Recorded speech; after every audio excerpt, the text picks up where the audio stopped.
Hola, soy el doctor José León Tapia González. Hoy voy a hablar con respecto a anatomía quirúrgica de la axila, actividad complementaria a la previa de anatomía quirúrgica de la glándula mamaria. Les recuerdo que desde el punto de vista anatómico, fisiológico, fisiopatológico y quirúrgico, estas áreas no pueden ser desligadas por la íntima relación que existe entre ambas.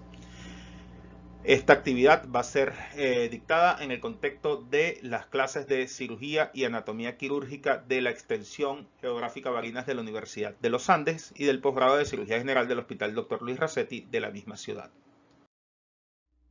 Clásicamente, con la finalidad de facilitar la comprensión de la anatomía axilar, esta se define como una pirámide truncada cuadrangular entre el brazo y la pared torácica, con un importante contenido vasculonervioso que proviene de la región cervical y conecta con el miembro superior. Desde el punto de vista gráfico, existen 6 límites que deben ser bien establecidos. El primero de ellos, en relación con el miembro superior, sería el límite externo. Luego, en sentido cefálico, nos topamos con el límite superior, también conocido como vértice axilar, que permite la comunicación de las estructuras vasculonerviosas de la región cervical con el miembro superior. En sentido interno, hay una relación anatómica con lo que sería la pared torácica, mientras que la base de la axila está formada por estructuras de tejido blando. Estos elementos se complementan con un límite posterior fundamentalmente constituido por elementos musculares y uno anterior constituido por elementos musculares y sus fascias.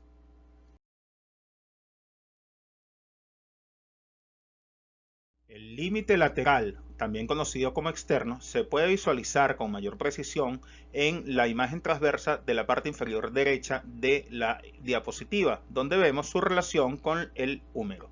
En el lado izquierdo vemos cómo se proyecta la pirámide que corresponde a la región axilar y su relación con el miembro superior. Podemos concluir entonces que corresponde este límite a la correa bicipital, donde se insertan los músculos de la pared anterior y posterior del tórax. Estos músculos convergen lateralmente hacia el húmero y están constituidos fundamentalmente por el tendón de la cabeza larga del músculo bíceps braquial, caput longum, que se señala en este momento, y en una forma un poco más medial, el músculo coracobraquial que acabamos de señalar. Recordemos que desde el punto de vista práctico, el límite corresponde a la correa bicipital, donde se insertan los músculos de la pared anterior y posterior del tórax, señalado en el corte transversal. El vértice, límite superior o porción más apical de la pirámide axilar, está delimitado de la siguiente manera. Medialmente nos topamos con la primera costilla. El límite superior está dado por el margen superior de la escápula y el límite anterior está dado por lo que sería la clavícula.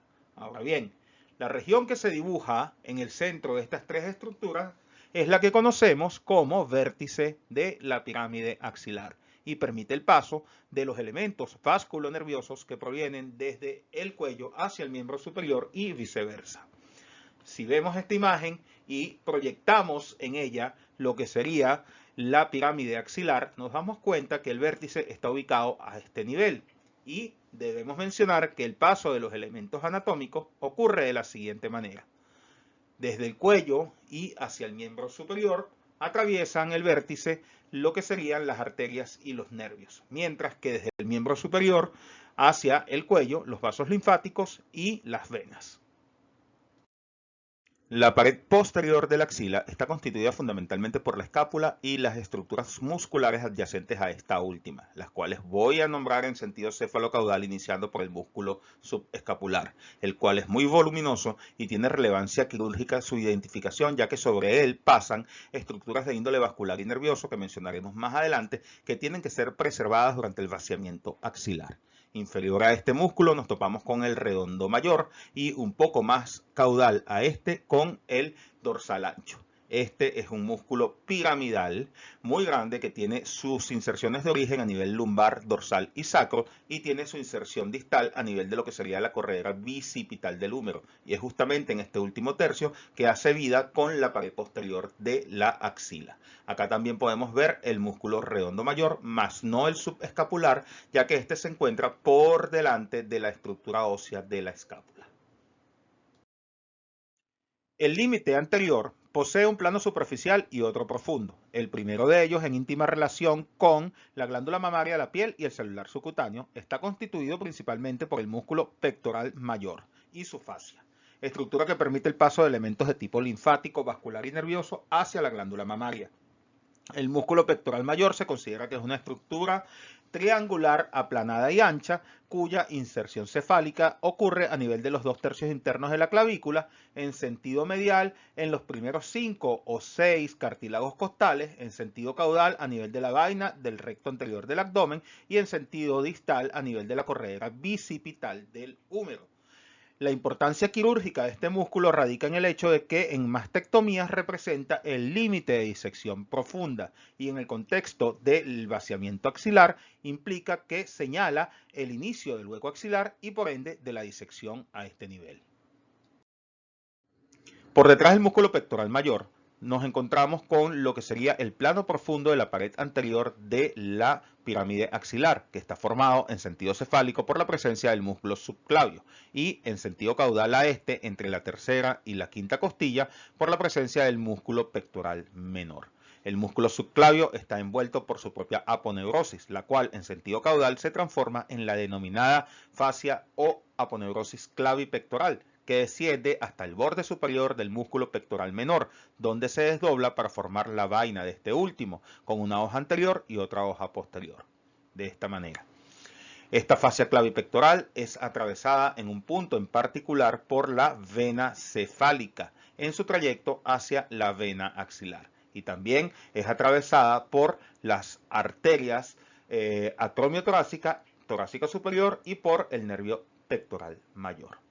En sentido un poco más caudal, por debajo de lo que sería el músculo pectoral menor, nos topamos con el llamado ligamento suspensorio de la axila, que va desde el borde externo del pectoral menor y el borde interno del córaco braquial. Este hace cuerpo en sentido caudal con la base axilar, que está formada fundamentalmente por la denominada fascia axilar, que veremos más adelante. Finalmente, debo mencionar la presencia de la denominada aponeurosis clavipectroaxilar o clavicóracoaxilar de Richet, que se denomina como aquella que se extiende desde la clavícula hasta la base axilar, incluyendo o envolviendo sucesivamente al músculo subclavio y al músculo pectoral menor. Este constituye un elemento fundamental de la pared anterior y su adecuado manejo es esencial al momento de realizar linfadenectomías axilares.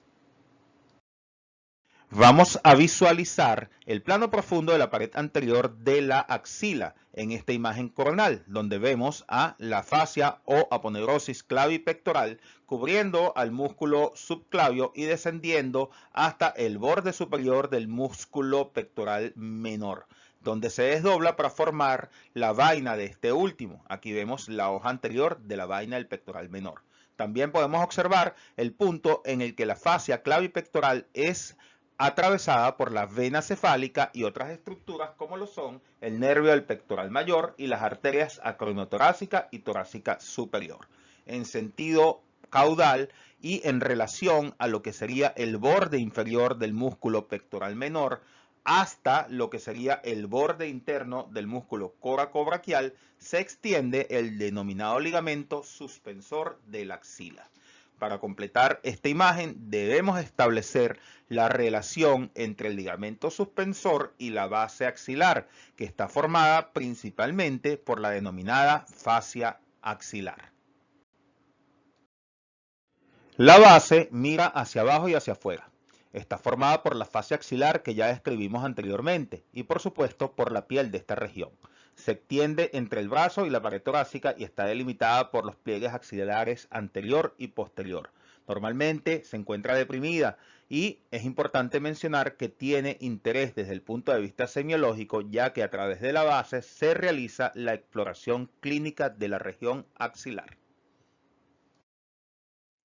Para completar los límites de la pirámide axilar, vamos a referirnos al medial o interno, el cual está en íntima relación con la pared torácica y está constituido fundamentalmente por estructuras de origen muscular y óseo. La primera que vamos a mencionar de estas estructuras sería el músculo serrato mayor, que tiene la particularidad de tener una forma dentada en términos de su inserción distal. Y existe también una relación íntima con lo que serían los 4 o 5 primeros músculos intercostales y sus respectivas costillas. El contenido de la axila es sumamente complejo en términos de la gran cantidad de estructuras anatómicas de diferente origen que hacen vida en esta pequeña región del organismo. Sin embargo, podemos resumirlo diciendo que en la axila se encuentran el paquete vasculonervioso destinado a la extremidad superior con sus ramas, las ramas cutáneas externas de algunos nervios intercostales, el nervio torácico largo, el nervio tóraco-dorsal, el nervio intercosto-braquial, los nervios torácicos anteriores o pectorales medial y lateral, una parte de la vena cefálica y una gran cantidad de ganglios linfáticos. Son todas estas estructuras conviviendo en esta pequeña región, lo que hacen de la axila una zona sumamente compleja tanto desde el punto de vista anatómico como desde el punto de vista quirúrgico. En esta región, la estructura vascular de origen arterial más importante es la denominada arteria axilar, la cual se subdivide en diferentes regiones de acuerdo a su ubicación anatómica, y de cada una de estas regiones emergen algunas ramas principales de importancia quirúrgica en el contexto de la vascularización de la glándula mamaria y por su paso a nivel del hueco axilar. Podemos resumirlo de la siguiente manera. De la primera porción de la arteria axilar emerge la rama torácica superior. De la segunda porción emergen la rama acromiotorácica y la torácica lateral o mamaria externa. Y de la tercera porción emergen la rama subescapular, la circunfleja, la humeral anterior y la circunfleja humeral posterior. Todas ellas, de una u otra manera, tienen una relación directa con la irrigación de la glándula mamaria o de la región axilar. En relación al contenido venoso, debemos mencionar a la vena axilar y sus afluentes que van paralelas a las arterias ya descritas. Y también a la vena cefálica que alcanza la vena axilar tras perforar la fascia clavipectoral a este nivel, formando parte del contenido axilar. En relación a la pared interna medial de la pirámide axilar, tenemos estructuras que forman parte del contenido de la axila y que deben ser preservadas durante los procedimientos quirúrgicos como el vaciamiento axilar, entre las cuales podemos mencionar al nervio torácico largo, el cual surge de las ramas ventrales de las raíces de C5 a C7, pasa por debajo de la clavícula para alcanzar la cara lateral de la pared torácica, tiene un curso a lo largo de la línea axilar media, como vemos en la imagen, y por encima del músculo serrato anterior al cual inerva. Se acompaña normalmente de la arteria torácica lateral o mamaria externa, que es rama del axilar. Es importantísimo la preservación quirúrgica de esta estructura nerviosa, ya que su lesión se traduce en la denervación del músculo serrato anterior, causando el desplazamiento escapular y produciendo el síndrome de escápula alada, el cual vemos en esta imagen, y que consiste fundamentalmente en la disinesia escapular, pérdida de la elevación activa, debilidad, dolor de hombro, de cuello y o de la región escapular. La imagen nos muestra las estructuras musculares que forman la pared posterior de la axila, como lo son el músculo subescapular, el redondo mayor y el dorsal ancho. En términos de contenido axilar, existen estructuras de tipo nervioso y vascular que están relacionadas con la pared posterior y que deben ser preservadas en el contexto de una cirugía a este nivel como el vaciamiento axilar. Entre ellas tenemos al nervio tóraco-dorsal, que se origina del fascículo posterior del plexo braquial y sus fibras proceden de las raíces nerviosas de C6 a C8. Este desciende a lo largo de la pared torácica lateral posterior dentro de un plano facial ubicado entre los músculos dorsal ancho y serrato anterior. Y como vemos en la imagen, descansa sobre las estructuras musculares de la pared posterior de la axila. Él inerva en sentido distal al músculo dorsal ancho. Normalmente se ve acompañado de la arteria tóraco-dorsal, que es rama de la arteria subescapular y que debe ser también preservada en el contexto de los procedimientos quirúrgicos. Ahora bien, la lesión del nervio tóraco-dorsal va a traducirse en la imposibilidad para la extensión y aducción del hombro contra resistencia y disminución de la rotación interna del mismo, dificultando o haciendo imposible en la natación el movimiento de propulsión con la extremidad afectada. Es por esto que es importantísimo su identificación y preservación durante los actos operatorios. Este corte transverso nos permite evaluar los elementos contenidos dentro de la fosa axilar, los cuales están sumergidos o inmersos en tejido adiposo. En la parte central observamos el paquete vasculonervioso, formado internamente por la vena axilar y hacia la parte externa por la arteria axilar. Complementando los elementos del paquete, nos topamos con las estructuras nerviosas conocidas como cordones secundarios del plexo braquial, que serían el medial, lateral y posterior. Hacia la pared interna de la pirámide axilar, pegado a la parrilla costal y al músculo serrato mayor, vemos al ya mencionado nervio torácico largo. Complementando estos elementos y de vital importancia desde el punto de vista quirúrgico, ya que son el objeto de los vaciamientos axilares, vemos a los ganglios linfáticos. Estos últimos han sido clasificados quirúrgicamente en los denominados niveles de Berg, que se establecen en base a la relación existente entre la ubicación anatómica de los ganglios y el músculo pectoral menor. Podemos decir entonces que los ganglios ubicados por fuera del límite inferior o externo del músculo pectoral menor, a este nivel, son los denominados Berg 1 y corresponden anatómicamente a los ganglios pectorales, subescapulares y humerales.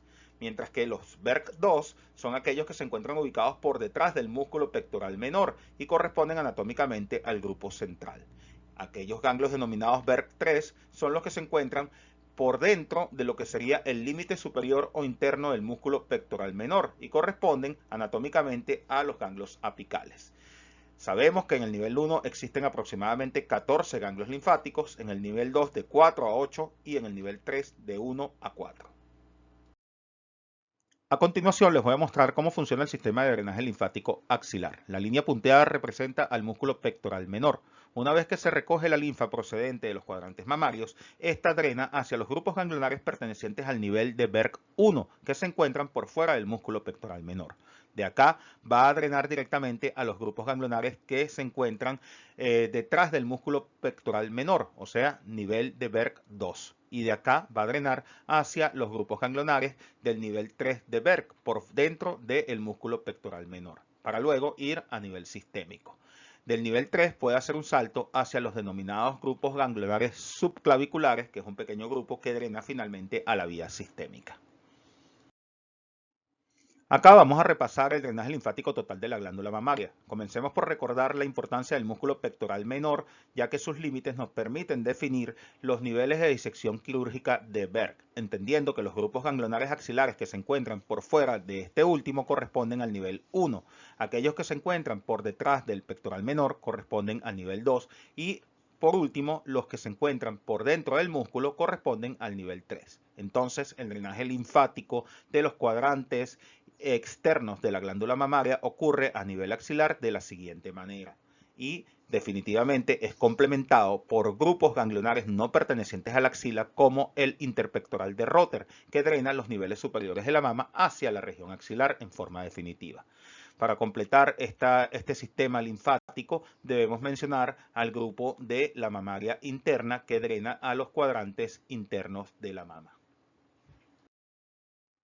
En el contexto de lo quirúrgico vamos a definir cuáles son los límites de la linfadenectomía axilar. Lo primero es recordar la presencia de los músculos pectoral mayor y pectoral menor, que en cirugías como las mastectomías radicales modificadas son preservados y nos permiten establecer un punto de referencia anatómica en relación a los niveles de disección quirúrgica como los de Berg. Ahora bien, el límite de disección craneal de la linfadenectomía axilar va a estar determinado por la presencia de la vena axilar y su disección debe ser en sus caras anterior, inferior y posterior. ¿Hasta qué nivel de Berg llegar en esta disección? Nivel 1 por fuera del pectoral menor, nivel 2 detrás del mismo o nivel 3 interno a él. Va a depender de la individualización de cada caso y en base al estudio previo se determinará por parte del equipo quirúrgico qué es lo que le conviene más al paciente desde el punto de vista pronóstico y terapéutico. El límite medial de la disección axilar va a estar constituido fundamentalmente por la cara superficial o convexa del músculo serrato mayor, parte de la pared torácica. Es importante recordar que a este nivel se deben preservar e identificar estructuras como el nervio torácico largo y la arteria mamaria externa o torácica lateral, ya que la lesión de estas estructuras puede condicionar problemas importantes en el postoperatorio como el síndrome de la escápula alada que ya mencionamos anteriormente. El límite posterior va a estar definido por la disección quirúrgica de los músculos subescapular, redondo mayor y dorsal ancho. Es importante recordar que se debe identificar y preservar el paquete conocido como tóraco dorsal, formado por el nervio y la arteria del mismo nombre, ya que su lesión trae consecuencias postoperatorias que deterioran la calidad de vida de las pacientes sometidas a vaciamientos axilares. Para lograr una buena linfadenectomía axilar como la que vemos en la imagen, es importante recordar los siguientes elementos. Se deben respetar los límites anatómicos ya mencionados, tendón del dorsal ancho como límite externo hasta hallar la vena axilar y coracobraquial como extremo superior, subescapular como límite posterior y serrato anterior como límite medial. Se deberá disecar la vena axilar incluyendo el lipoma de Pratt, que se halla en la zona superior de la vena en el nivel 2 de Berg. El paquete vasculonervioso tóraco-dorsal y el nervio torácico largo deberán ser disecados y preservados para evitar consecuencias importantes en estas pacientes. Y recordar que se deben incluir siempre los niveles 1 y 2 de Bergs y el nivel 3 se extirpará en casos de afectación macroscópica del nivel 2. Incluir al menos la extirpación de 10 ganglios en la disección. Este video, perteneciente a nuestro servicio de cirugía general del Hospital Dr. Luis Racetti de Barinas, nos muestra el límite de disección craneal de la linfadenectomía axilar, que es la vena axilar en este momento señalada. También vamos a ver en este video cómo a nivel de la pared posterior de la axila se estimula al paquete tóraco-dorsal, evidenciándose la contractura del músculo dorsal ancho, lo cual implica la indignidad del paquete. En este otro video, perteneciente a la misma paciente, vamos a ver la estimulación del nervio torácico largo con la contractura del serrato mayor, evidenciando su indignidad. Concluimos diciendo que el cirujano debe tener un adecuado conocimiento de la anatomía, fisiología y fisiopatología para poder ofrecer la mejor terapéutica posible a sus pacientes.